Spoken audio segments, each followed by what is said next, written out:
Fala pessoal, bom dia, boa tarde, boa noite, sejam muito bem-vindos e muito bem-vindas a mais um episódio do Prototipando.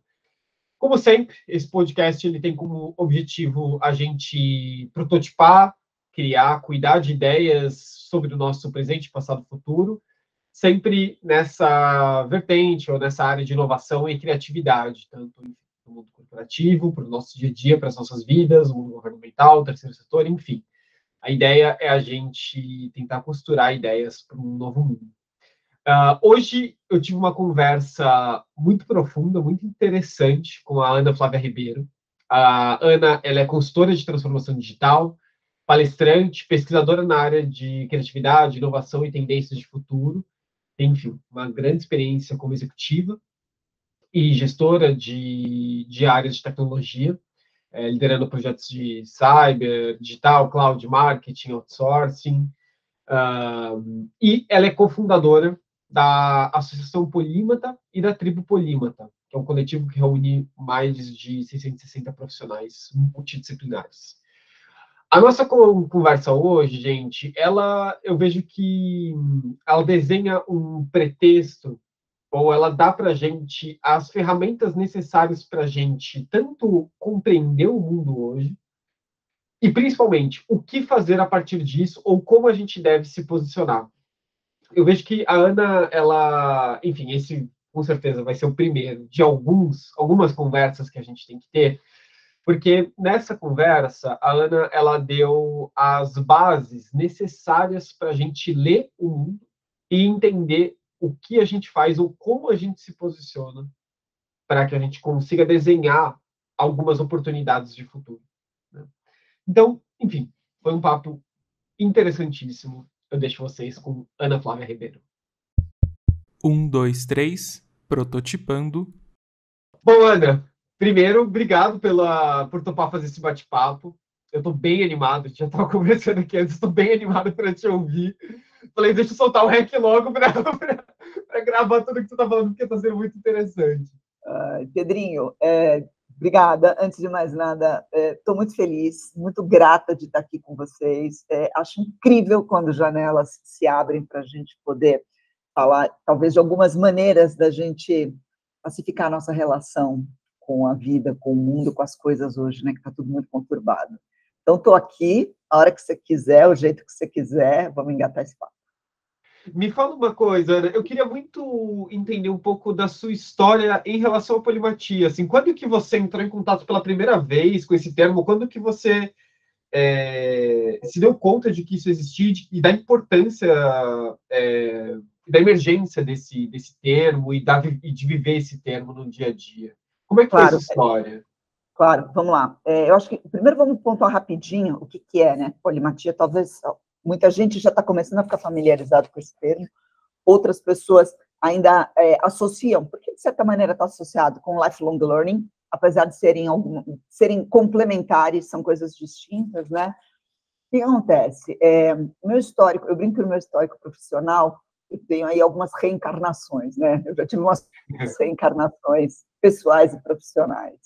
E aí eu falo de opções de carreira, de tentativas, erros e acertos, de construções afetivas também, modelos de vida afetiva, família, relacionamento. E a questão nós estamos em 2022, a questão de uns 5 anos, 6 anos mais ou menos, Pedrinho, assim, as coisas começaram a deixar de fazer sentido para mim. O que acontece? Eu sou publicitária de formação, tenho 52 anos, sou publicitária de formação, morei muito tempo fora do Brasil, e eu comecei a trabalhar muito cedo, né? Então, assim, a minha geração, oriunda dos anos 80, né, aquela coisa do yuppie, os netos dos hippies, os filhos dos hippies que caíram de cabeça no neoliberalismo, caíram de cabeça no mercado, né? A gente tinha, talvez até mais do que os millennials, ou mesmo o Z, hoje, a geração Z hoje, a gente tinha muita pressa em fazer as coisas acontecerem, né? E eu sou filha, tanto quanto vocês, de um modelo de vida e educacional que falava que era para começar cedo, ser profundo, conhecer muito sobre alguma coisa e ser muito bom naquilo. E se você fosse muito bom naquilo, 50% a 60% da tua vida estava resolvida. Na verdade, eu nunca dei muito fit nesse modelo, né? Então, eu comecei esse processo, fui abençoada de ter tido uma estrutura razoável familiar que me permite estudar, nada do outro mundo, mas assim, me permite estudar, me formei cedo em publicidade e marketing, comecei a trabalhar como redatora publicitária muito cedo, com 22 anos, meu primeiro CREP. Eu falei, slogan de sabão em pó não é o que eu quero fazer o resto da vida, vocês me desculpem. Né? Eu já tinha uma encrenca em relação a certos tipos de compromisso pessoais, ou compromissos, eu diria até éticos, as pessoas não gostam disso, mas compromissos éticos que se tem quando você assume e adota que a roda da organização da tua vida, ela tem que ser não ao redor da pessoa, mas ao redor do cidadão consumidor, que eu falo, né? Então, eu tinha já um pouco dessa... Bom, nós estamos falando de 25 anos atrás, mas eu já tinha um pouco dessa encrenca. Caí fora do Brasil, fui mochilar, fiquei 4 anos mochilando na Europa, porra-loqueando tudo que eu tinha que porra-loquear. Quando eu voltei para o Brasil, ainda sem a menor ideia do que fazer, foi o advento, veio junto com a chegada da internet. Então, em 1998, a web estava chegando aqui no Brasil, ninguém sabia muito bem o que era. Nessa época, eu tive uma sorte, que eu desenvolvi intuitivamente a capacidade de fazer conexão entre polos de conhecimentos diferentes. Então, acho que a minha interligação com a polimatia, que agora eu me dei conta que eu nem falei o que é, a gente vai dar uma pausa e eu vou definir, mas ela veio disso, essa interligação de polos dentro das empresas, silos de conhecimento. Então, assim, legal, bota um silo para falar com o outro. Na época, ninguém falava, né, que o pessoal de negócios tinha que entender o pessoal de TI, ou o pessoal de TI tinha que se entender com o pessoal de RH. Era mais ou menos vamos fazer aí um sistema qualquer, bota para rodar para resolver um problema de processo. Acabou dando certo minha carreira em tecnologia da informação, uma carreira brilhante, e 21 anos trabalhando com isso. E aí, é aquilo que eu te falei, há 5 anos, quase 6, o mundo deixou de fazer sentido para mim. Isso aconteceu porque eu comecei a sentir, na minha opção profissional, nessa época eu estava como diretora de uma multinacional muito grande de tecnologia, eu consegui ver o poder que a tecnologia estava, que até então era celebrada, ela estava tendo no rastreamento da vida das pessoas, e mais do que isso, numa conformidade de pensamento.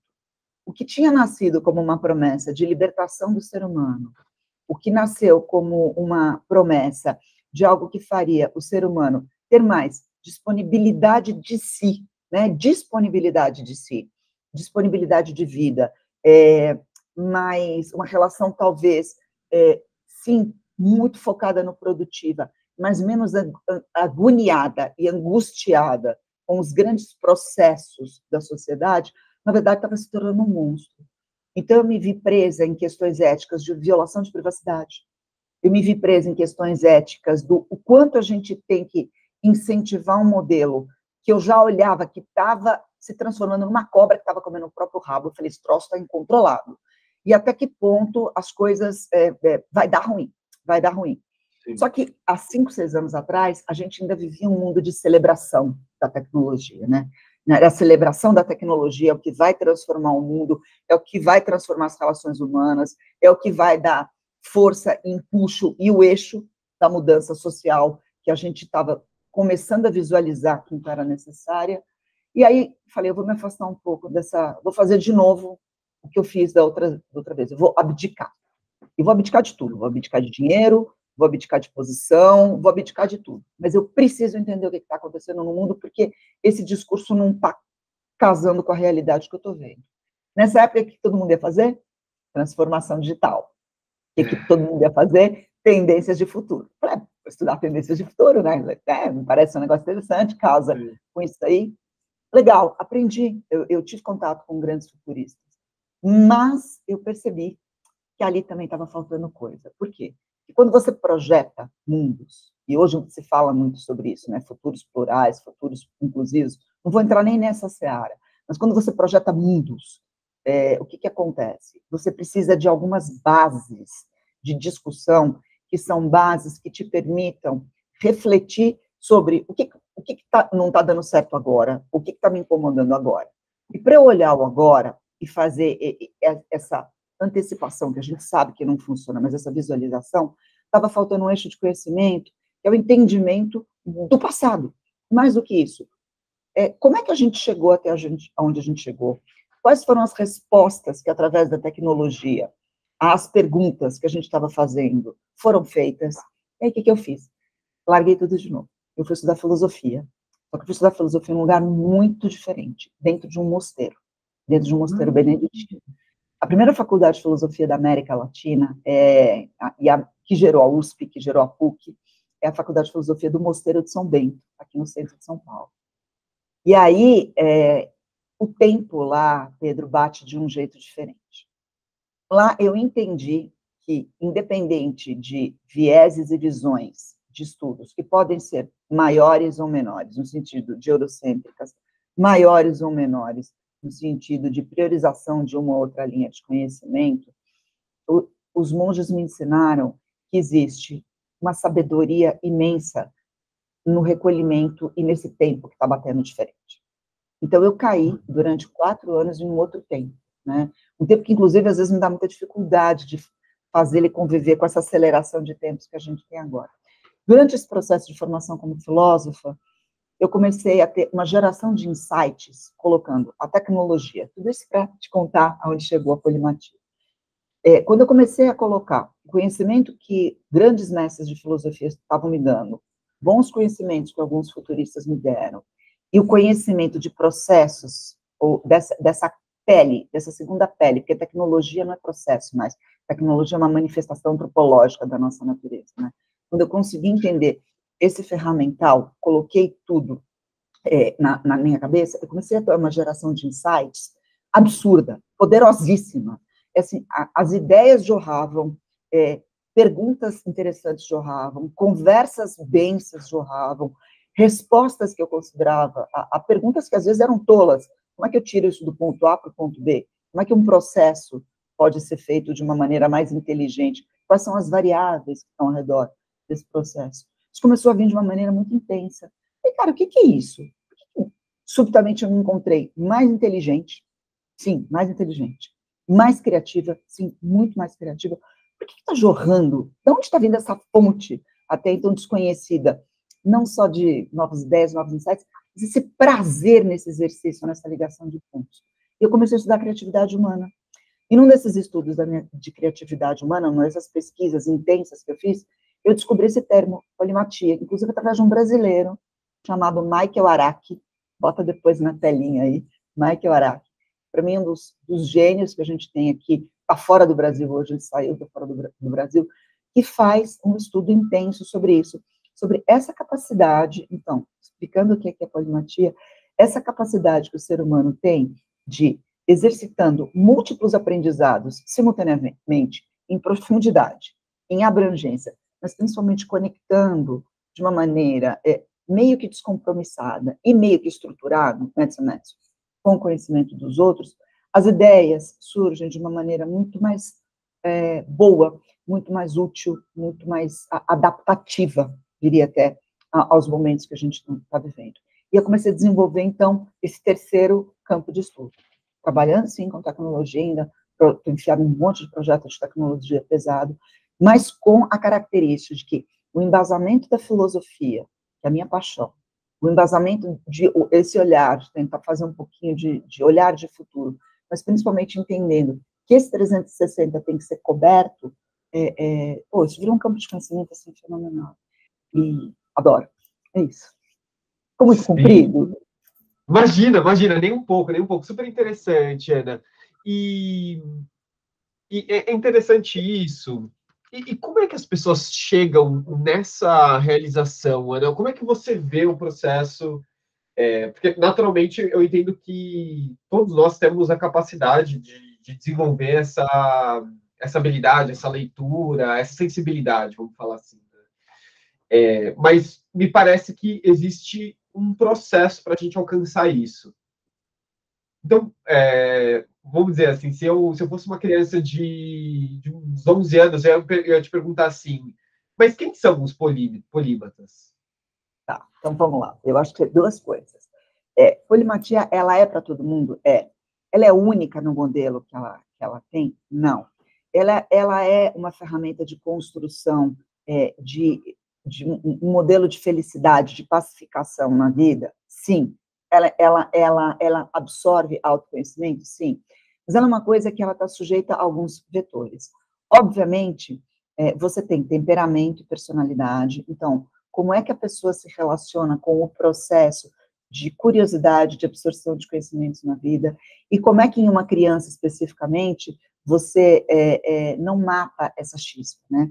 Então, todo mundo está careca de saber que o nosso sistema educacional é um sistema educacional que está buscando sair desse tipo de modelo engessado, tá?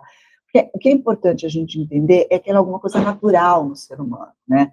Se a gente olha a nossa relação, até como espécie, com o ambiente, porque ela nunca, não é uma coisa interna, né? Parece que é uma coisa super cabeça, uma coisa interna, de estar dobrada, virada em cima de livros, não. Na verdade, é um exercício de uma sensibilidade de coerência com o externo e com o interno. Ela está sempre jogando nessa dupla chave, né? Nessa percepção do ambiente e nesse ajuste que você tem dessa percepção e de como que você responde ao que o ambiente ou te pede, ou aquilo que você quer gerar para o meio ambiente. Ela não tem esse viés solitário do cara que está sentado no sofá, dentro de uma biblioteca, até pode fazer isso também, mas ela é muito mais esse afinamento de entendimento que talvez o ambiente, naquele momento, esteja te pedindo um olhar e, por consequência, uma resposta muscular, e para ativar uma resposta muscular, porque tudo que a gente faz na vida é resposta muscular, né? Escrever um texto é uma resposta muscular a uma necessidade que o ambiente te gera. Comer super complexa, no fundo, é uma resposta muscular a um input que o ambiente está colocando dentro de você, ou a um problema, ou uma percepção de um problema, ou uma antecipação de futuro, né? Então, esse exercício dessa sensibilidade, a gente teve isso muito limado ao longo dos nossos 100, 200 anos de conhecimento. Porque a resposta que o ambiente estava pedindo para um ser humano, o que era? Uma resposta mecânica. Repita ações, repita respostas, repita a alternativa A, alternativa B, alternativa C, repita código, mesmo para programador, né? Repita código. Era sempre uma industrialização, uma automação de uma resposta a um ambiente controlado. Só que o que a gente descobriu nos últimos 10, 15 anos? O mundo não é mais um ambiente controlado. E isso, sim, a tecnologia tem um papel absurdo. O mundo é um ambiente descontrolado, as variáveis são imensas. Ao mesmo tempo que a gente está aqui trancado dentro de casa, trabalhando, se possível, no home office, para quem gosta, para quem quer, a gente sabe que do lado de fora tem uma série de questões de vida prática, desde a organização de coleta de lixo, até como é que a entrega da comida faz, até a degradação do meio ambiente, que são respostas ambientais extremamente mutáveis, ou seja, as perguntas podem ser eternas, mas as respostas, elas estão tendo que serem mutadas muito rapidamente, elas estão mutando muito rapidamente, porque o ambiente está mudando muito rápido. Então, assim, se a gente não entender que para poder dar essas respostas, não adianta a gente estar sentado na frente do micro, fazendo a mesma automatização de processos, que a resposta vai ser a mesma, vai dar ruim. A gente vive na era do antropoceno, você sabe, né? O antropoceno está batendo aí no peito da gente com os dois pés. É a era que o ser humano realmente modificou a Terra como um todo, desde a camada geológica até a composição do ambiente, até a composição biológica dos outros seres vivos. Como é que a gente acha que com a mesma carga de conhecimentos, as cabeças pensantes, ou querem ser pensantes, ou que querem efetivamente contribuir com alguma coisa, podem achar que a mesma carga de conhecimento vai dar conta de medir essas variáveis? Então, ninguém aqui está advogando para você não ser profundo em alguma coisa. A profundidade é o que te dá o chão, o sustento para o exercício da criatividade. Mas, sem sombra de dúvida, você tem que agregar novas formas de conhecimento. Isso demanda tempo, isso demanda solidão, isso demanda inconformismo, isso demanda uma série de coisas que muita gente não quer ouvir também. Por quê? Porque é um processo duro, ele é um processo super prazeroso, mas ele implica, como tudo na vida, você abdicar de certas coisas. E aí é um processo, e aí é uma escolha individual. Não quero. Eu quero continuar fazendo o mesmo, porque talvez eu possa ajudar o mundo de uma outra maneira, tendo melhores relações familiares. Legal. Mas até as tuas relações familiares, hoje, precisam ser entendidas, dada a complexidade do mundo, com outro olhar. Um olhar que inclua a psicologia da tua família, um olhar que inclua as relações sociais da tua família, um olhar que inclua um amaciamento de processos e de vida para as nossas crianças, não no sentido de exigir menos, mas delas entenderem que o mundo está muito aberto, ao mesmo tempo muito restrito. Então, essa multiplicidade, então, multiplicidade de conhecimentos é fundamental. Ela é base estruturante daquilo que evolutivamente a gente foi criado para entregar para o mundo, só que a gente esqueceu, e a gente está reaprendendo isso agora. Interessantíssimo, interessantíssimo, Ana.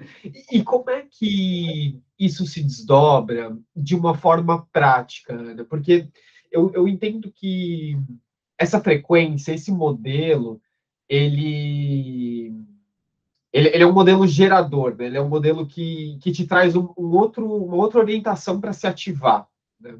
Como é que esse modelo ele vem se desdobrando de forma prática no cotidiano, no dia a dia das pessoas?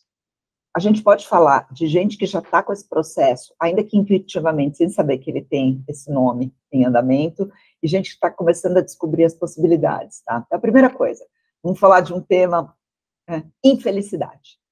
Quem que você conhece de verdade, salvo raríssimas exceções, que pode dizer que está feliz, seja com o que faz, seja com o que entrega, ou porque se sente parte de um moedor de carne, rodinha da engrenagem, né? A gente perdeu a relação de causa e efeito, né? Então, assim, eu estou sentado produzindo 500 milhões de planilhas, atendendo o meu cliente, mas qual é a relação de causa e efeito, né? Onde que está o resultado do meu trabalho? Onde que eu me sinto entregando alguma coisa ou fazendo parte de uma maneira realmente contribuindo para esse todo, seja ele qual for?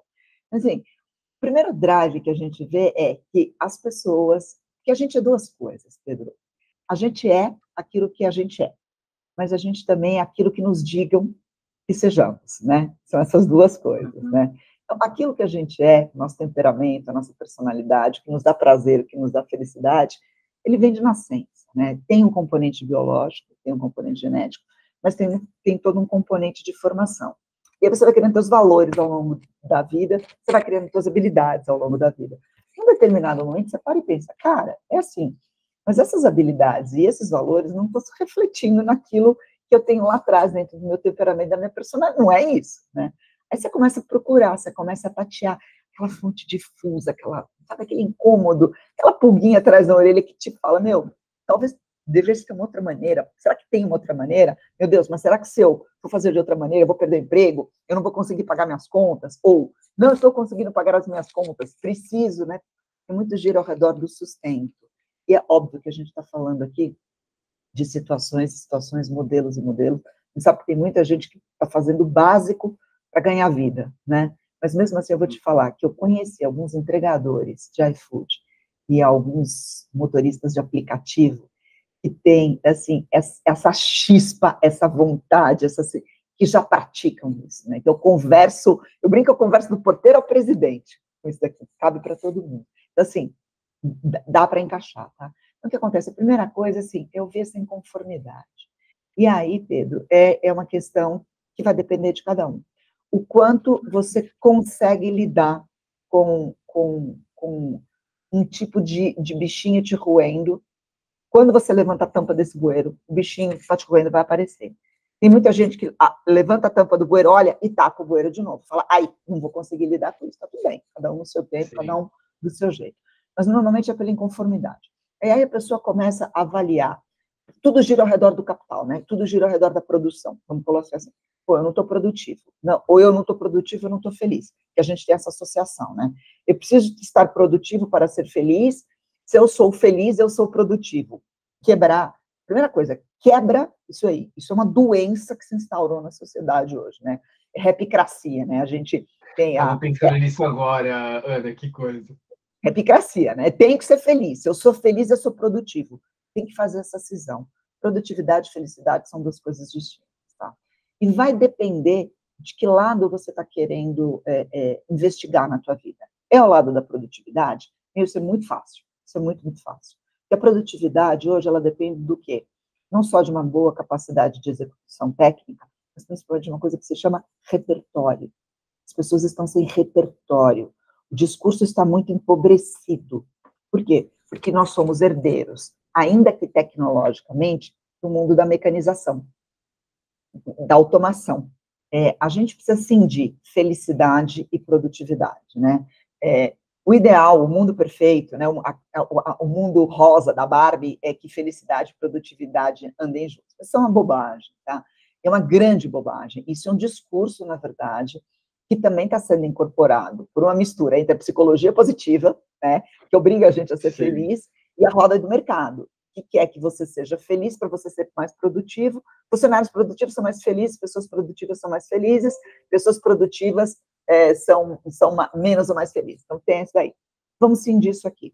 Se eu estou querendo aumentar a minha produtividade, a resposta acaba sendo um pouco mais fácil, porque é aquilo que a gente estava conversando. As pessoas estão carecendo de repertório de uma maneira brutal. Brutal. Por quê? Porque, de alguma maneira, a gente está nessa transição. Nós ainda somos filhos da sociedade industrial, aquela que replica modelos. E a gente está perante um novo mundo que até o próprio mercado e o próprio capital nos pede que até um determinado ponto, a gente pense fora da caixa.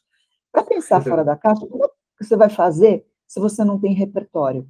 Se você se autodomesticou, porque isso é um processo de autodomesticação nosso também. Se a gente se autodomesticou a fazer a mesma coisa de uma maneira perfeita, sem se perguntar por que eu estou fazendo isso, o que está implicado nesse processo, qual é o contexto maior. Então, assim, todo mundo que me procure falando, eu preciso aprender a trabalhar melhor essa questão de conhecer mais de uma maneira a ser mais produtivo. Eu falo, cara, você faz o seguinte, tem 13 grandes campos do conhecimento humano. Escolhe um que você não seja bom, que seja geralmente oposto, que você não tenha nenhuma afinidade, e comece a estudar isso, mesmo que isso você não veja utilidade prática nenhuma, objetiva, em relação a isso. Por exemplo, te dar um exemplo, converso com muito CFO, né? Os caras estão, assim, angustiados, atolados, com uma cobrança monumental, e o CFO normalmente, ele é demonizado dentro das corporações. O cara está num sofrimento psíquico danado. Ele oscila entre dois extremos, né? Ou ele é aquele déspota horroroso que ninguém suporta, um semi-psicopata, que acha que o poder está em cima daquilo, ou ele é um ser humano maravilhoso, que muitas vezes tem que tomar decisões duríssimas, que ninguém mais quer, e ele é driven by numbers, né? E aí, a comunicação dos CFOs tende a ser muito ruim. Os caras não entendem de psicologia humana básica. Então, eu pego os meus CFOs e falo, cara, vamos estudar psicologia? Vem cá, deixa eu te dar, Freud, o mal-estar da civilização. Deixa eu te falar um pouquinho sobre solidão. Ou deixa eu te ensinar um pouquinho sobre neurociência, se o cara for mais objetivo, ele não tiver muita paciência para a área de humanas, o que é uma besteira, porque humanas é a base do fundamento do conhecimento, né? Vamos entender um pouquinho como é que o cérebro humano funciona. Através do conhecimento do cérebro humano, eu consigo introduzir noções de psicologia básica para o cara.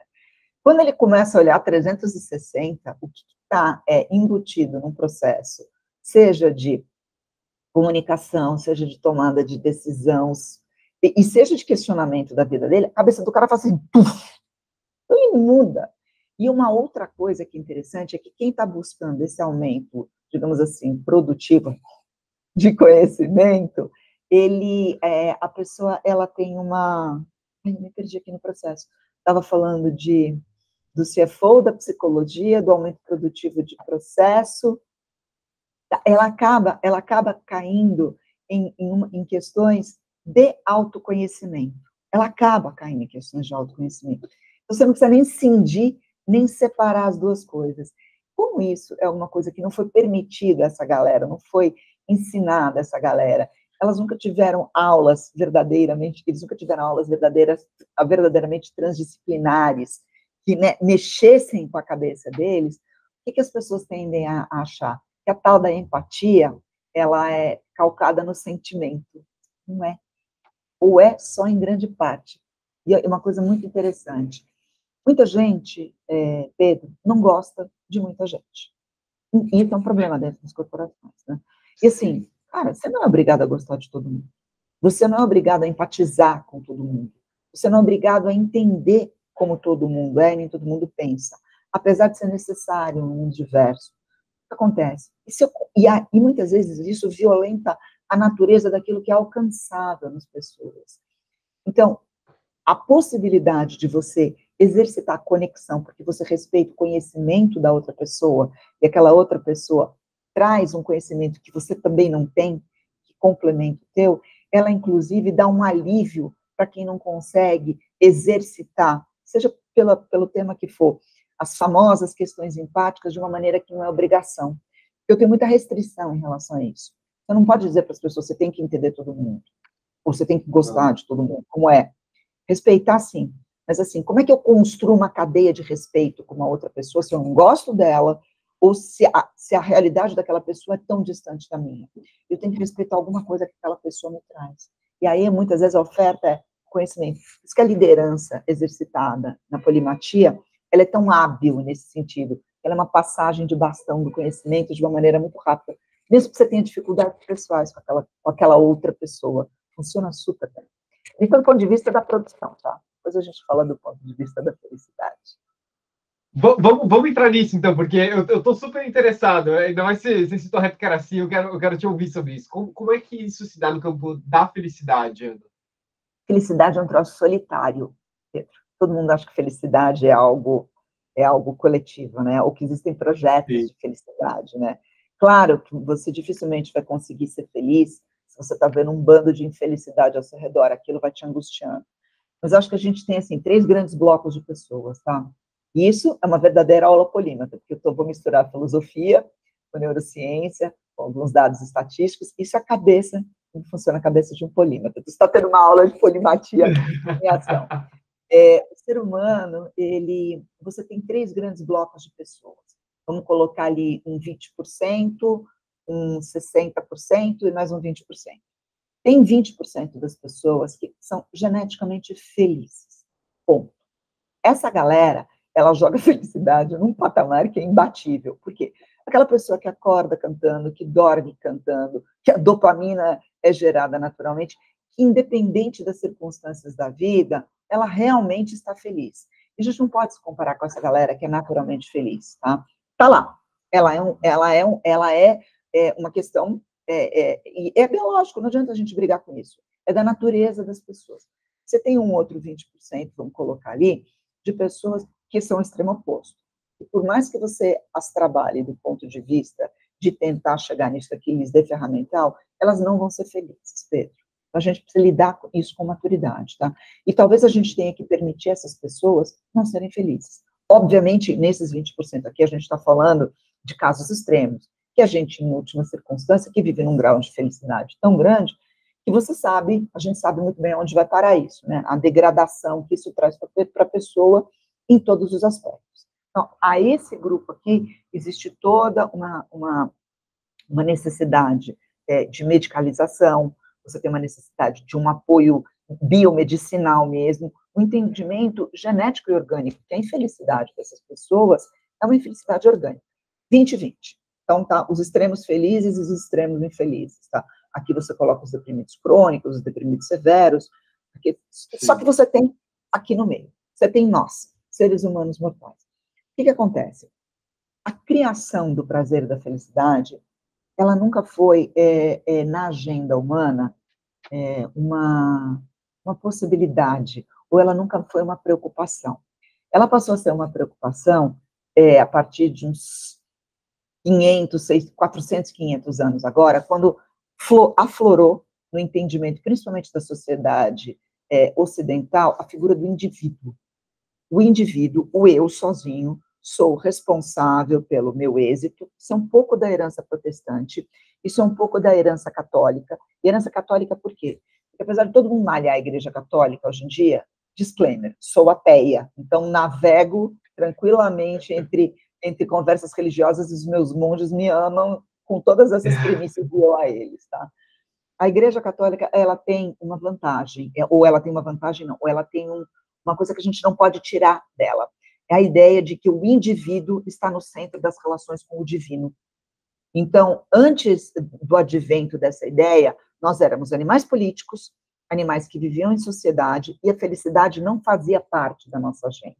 O que fazia parte da nossa agenda eram estratégias de sobrevivência coletiva, e a felicidade, se é que existia, ela estava atrelada à felicidade da comunidade, da polis, da tribo, ou seja, animais políticos que nos definíamos por éticas e por virtudes que se refletiam no bem-estar da coletividade. Então, A questão do indivíduo ser responsável pela felicidade dele era risível, né? Era risível. Felicidade era algo que podia ser dado a critério dos deuses, né? Então, você não batalhava pela sua felicidade, você batalhava pela sua virtude, você não batalhava pelo teu bem-estar individual, você batalhava pela polis, pela comunidade, seja ela qual fosse. Isso implicava dever, sacrifício, morte, honra e desonra, uma série de, um pouco de estoicismo, a busca do bem comum, mas nunca a busca da felicidade, a busca era a busca do bem comum. Com o advento da ideia de que, e isso era tudo mediado através dos deuses, com a ideia de que o indivíduo ascendeu ao centro da relação dele com o divino, a minha mediação com o divino é minha. A minha responsabilidade da minha conversa com os deuses, e os deuses é a natureza também, tá? E com o ambiente é minha. Eu desintermediei essa relação, a minha relação com a natureza, e a natureza pode ser Deus ou natureza, e por consequência com o acaso, ela passa a se basear na minha relação. Então, eu me responsabilizo pela minha relação com o divino, eu me responsabilizo pela minha relação de confecção de certo e do errado, começa a haver a subjetividade acontecendo aí, e felicidade é totalmente subjetiva, você começa a ver a ascensão da felicidade, da ideia da subjetividade, e eu começo a negociar com a vida os critérios de realização e de alcance dessa minha intermediação. E aí, nisso, em paralelo, você vê toda uma transformação que fala que a valoração do indivíduo se dá no resultado. Isso é Max Weber, né? Ética protestante. A valoração da tua relação com o divino talvez não se dê no céu, se dê em vida, se dê na resposta que Deus te dá, e você é agraciado, porque no fundo a gente está brigando com a nossa genética. A nossa graça pode significar a realização em vida desse projeto de felicidade. Obviamente, isso é cooptado imediatamente pela ascensão burguesa e pelo capital. Então, o meu projeto de felicidade está relacionado a conseguir em vida essa valoração da minha existência como indivíduo. Então, a minha realização se passa através do trabalho, a minha realização se passa através da minha produtividade. Aí você imagina como o treco se expande muito rapidamente. Então, a gente vive hoje na seguinte situação. Bom, até aí, ok. Mas havia, até século passado, um pouco de segregação ainda em cima disso, tá? Ou seja, a gente estava muito angustiado pela questão da felicidade, a gente estava muito pressionado pela questão da produtividade, mas até então não havia uma correlação automática entre uma coisa e outra. A psicologia, ela é maravilhosa, ela é fantástica, mas ela tem um problema. Tanto quanto qualquer outra invenção do ser humano, ela vai se expandindo continuamente. E a gente entende o ser humano hoje não mais como um bicho social, Aristóteles, nem mais como um bicho racional, do Descartes, né? Eu penso, logo existe, eu sou um ser racional, dividido em dois, mas a gente entende o ser humano basicamente como o quê? Um ser biopsicossocial, aquilo lá que a gente cansou de ouvir falar. Então, a biologia está no meio, coberta por uma capa psicológica e interagindo com a sociedade. E as relações de trabalho, de felicidade, vão estar pautadas em cima disso daí. O problema é que a psicologia positiva, que foi uma invenção do Seligman, né, o cara que criou esse contexto, tem seus oks, mas né, tem suas coisas boas, mas assim, basicamente ela se tornou um produto de mercado que derivou na autoajuda, que derivou, né, essa praga que a gente vive hoje, que é uma praga mesmo, né, de autoajuda, e na impossibilidade, na infantilização das pessoas com a própria relação com a infelicidade. O que acontece? Está muito difuso hoje essa questão. A psicologia, ela se coloca como uma possibilidade de estar na capa entre o bio, que tem que ser tratado quando você tem alguma disfunção, e o social, que é o vetor onde você manifesta e captura e exerce a tua felicidade. Então, ela está buscando intermediar esse processo aqui. O problema é que tudo é subjetivo. E diferente do bio, que você vê manifestação, e do social, que você vê na tua vida externa, essa capa de subjetividade, essa capa de interpretação, ela é sujeita ao quê? Justamente à interpretação. E não pode existir uma interpretação única. Essa interpretação única da felicidade, e com a consequência derivação em processos automatizados, porque processos automatizados podem ser replicados e vendidos, é um vínculo perverso entre o capital, o mercado e a minha psique. É como se eu necessitasse reproduzir constantemente esses modelos sociais, isso é um produto vendável de por si, mas bem como em que não existisse possibilidade de eu conseguir agir no externo se eu não tiver intermediado pela felicidade, o que é uma infantilização, o que é uma regressão. Entenda que aqui eu não estou falando daqueles 20% que precisam tratar a questão biológica, não é isso. Mas nós estamos comprando cada vez mais a ideia de que essa intermediação com a sociedade, ou a minha validação no mercado da sociedade, ela só pode existir se eu exercer isso de uma maneira obrigatoriamente feliz, produtiva, com propósito. Se eu não for produtivo, eu não sou feliz. Se eu não sou feliz, eu não sou produtivo. É outro vínculo que a gente precisa cortar. Então, a rapicracia, esse foi um outro olhar polímata da coisa, tá? A rapicracia, ela fala disso. Ela fala, talvez, da necessidade da gente ter um olhar que recupere, por isso que é importante estudar o passado, recupere, sim, um olhar que talvez a gente tenha perdido ao longo da história, da excessiva sobrevaloração do indivíduo, e casar isso com um outro processo, esse processo que a gente tem intenso de pressão social. Não só a pressão para ser feliz, mas a pressão para ser feliz segundo uma conformidade de entendimento social. Estar adequada a determinados padrões. Sejam padrões corretos, sejam padrões virtuosos, sejam padrões de produção. E aí, um bom polímata, sabe o que ele vai fazer? Ele vai, mesmo que ele não manifeste isso declaradamente, ele vai estar com essa chispa de inconformidade dentro dele, e ele vai estar questionando isso daí. E o questionar é o primeiro passo para alguma coisa. Nem todo o conhecimento traz felicidade. Às vezes a ignorância traz felicidade para as pessoas também. Mas a maioria das pessoas que eu conheço já não tem como desver aquilo que já viu, né? Então a ignorância já não é mais uma opção.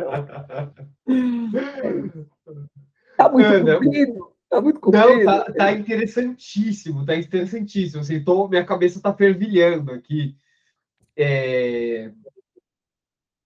Você se considera uma pessoa otimista, Ana? Não. Eu não sou nem otimista nem pessimista. Eu sou absenteísta nesse sentido, tá? Se você me pergunta, o mundo vai ficar melhor? Eu falo, depende. Defina mundo e defina melhor, né? Eu já tiro né, a pergunta de circuito, né? Depende. Na verdade, depende claro. Do teu olhar do que é mundo. Não existem respostas únicas. Existem verdades absolutas? Existe busca de verdades absolutas. Então, todo mundo busca o que é melhor, todo mundo busca o que é mundo. Mas, assim, a gente vive mesmo num momento que a gente precisa se fazer essas perguntas básicas. Se você me pergunta, o mundo melhor é um mundo onde todo mundo tenha as bases mínimas, eu acho que a gente vai caminhar, por exemplo, se o mundo não se destruir no meio do caminho, se a gente não colapsar o que a gente está vivendo, para o modelo de renda básica universal. Mas por que a gente vai para o modelo de renda básica universal? Porque ou o capital faz isso, ou ele cai, ele derruba. Porque a partir do momento que você entra com a automação extrema, você entra com a personalização extrema e a desindividuação extrema, você está tirando das pessoas, inclusive, a vontade de consumir, a vontade de possuir, a vontade de replicar.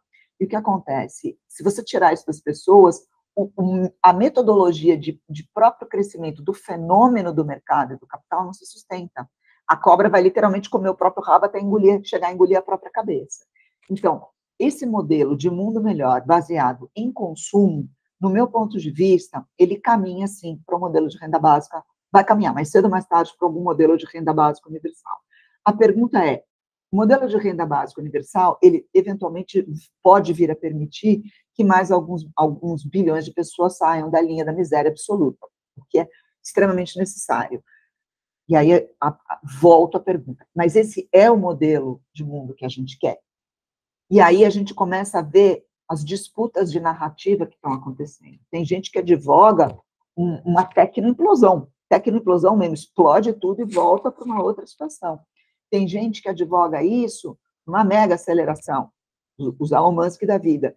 Tem gente que advoga que a gente não vai conseguir fechar, sair dessa situação que é dialética, que é essa dicotomia, se a gente não prescindir do que nos define como ser humanos, mas basicamente que é o nosso corpo.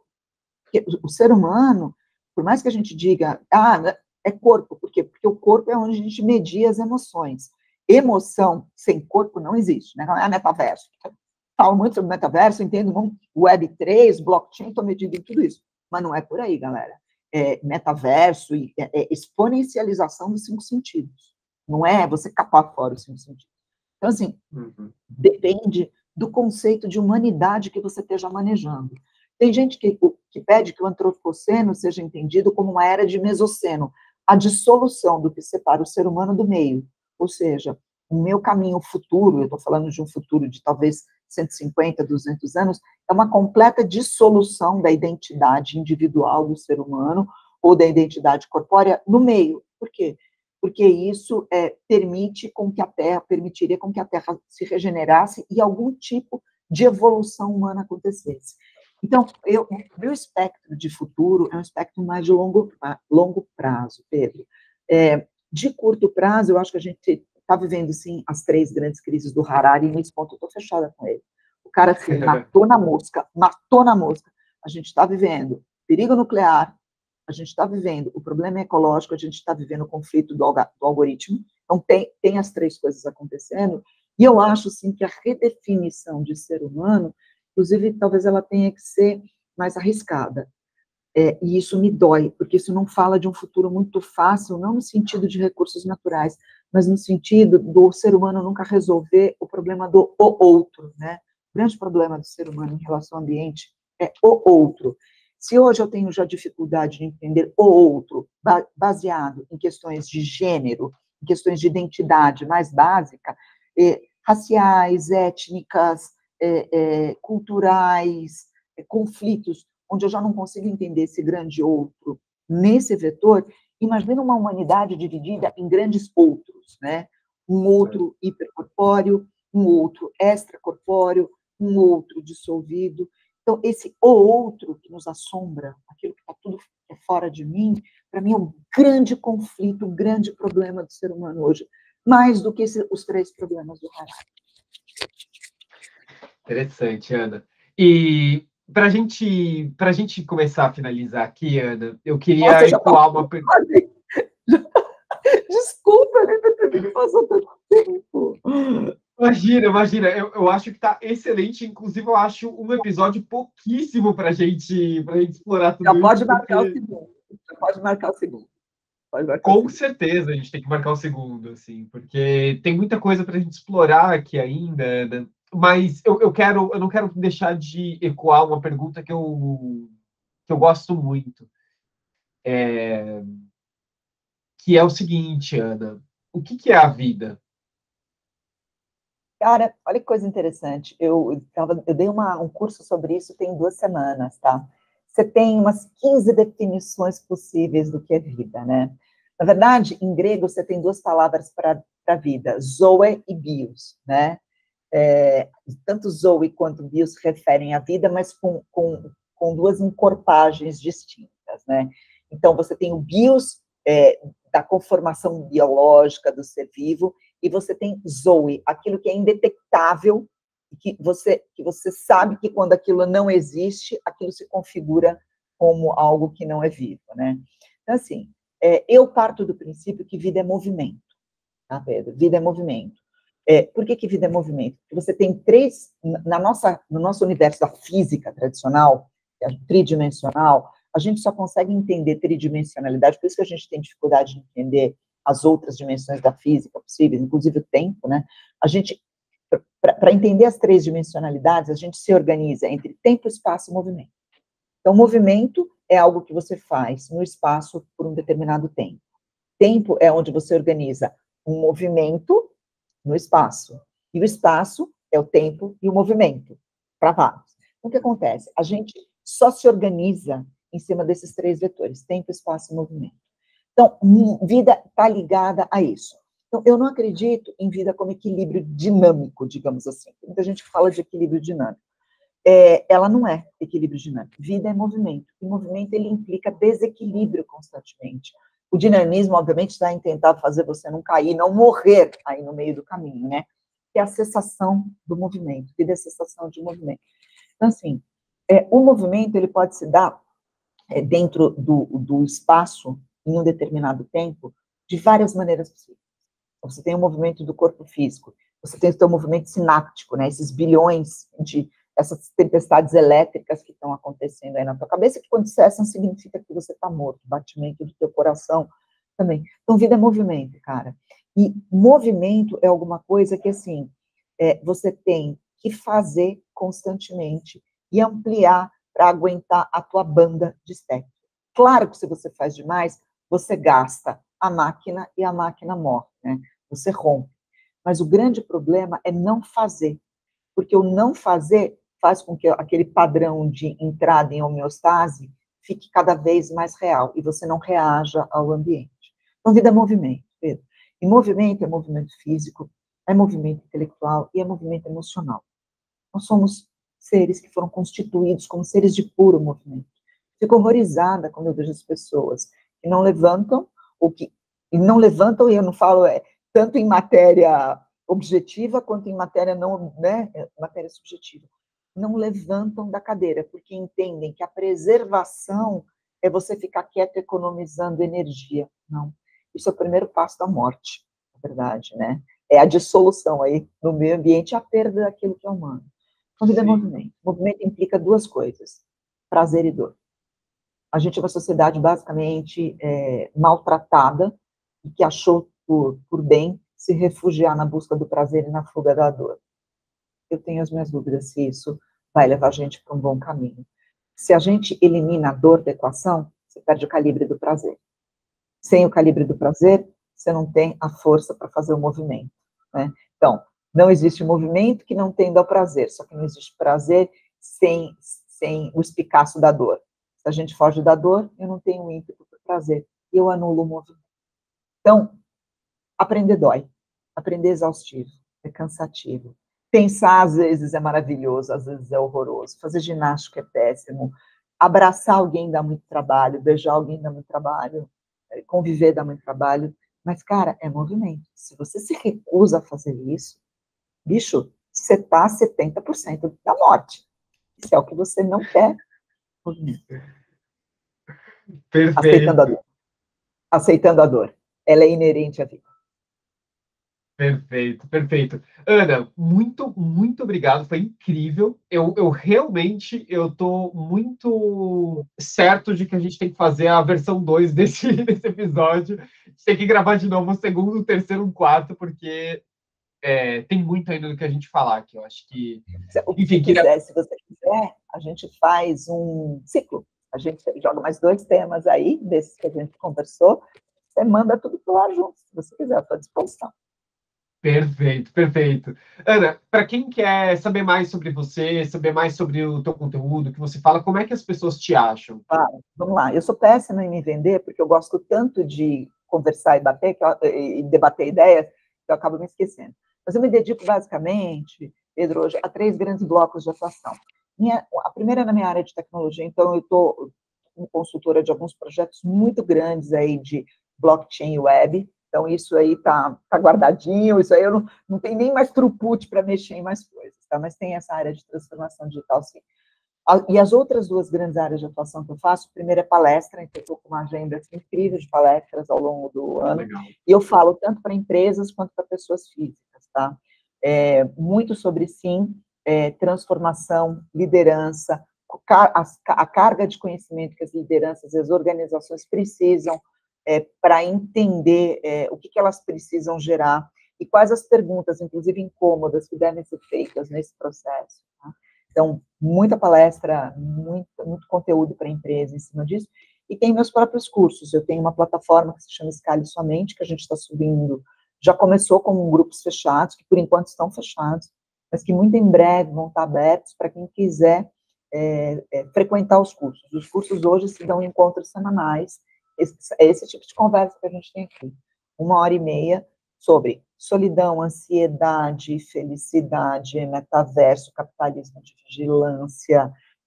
Nossa, enfim, tem 16 temas, a arte do fracasso, por que Marx é necessário para conhecimento, para quem quer fazer vida profissional, rituais de passagem, por que rituais de passagem na vida, nas empresas, nas famílias são importantes. Então, são grandes temas multidisciplinares, eu trabalho só temas contemporâneos, que eu faço temas contemporâneos com esse olhar empresarial e olhar pessoal. E isso vai para palestra, isso vai para curso.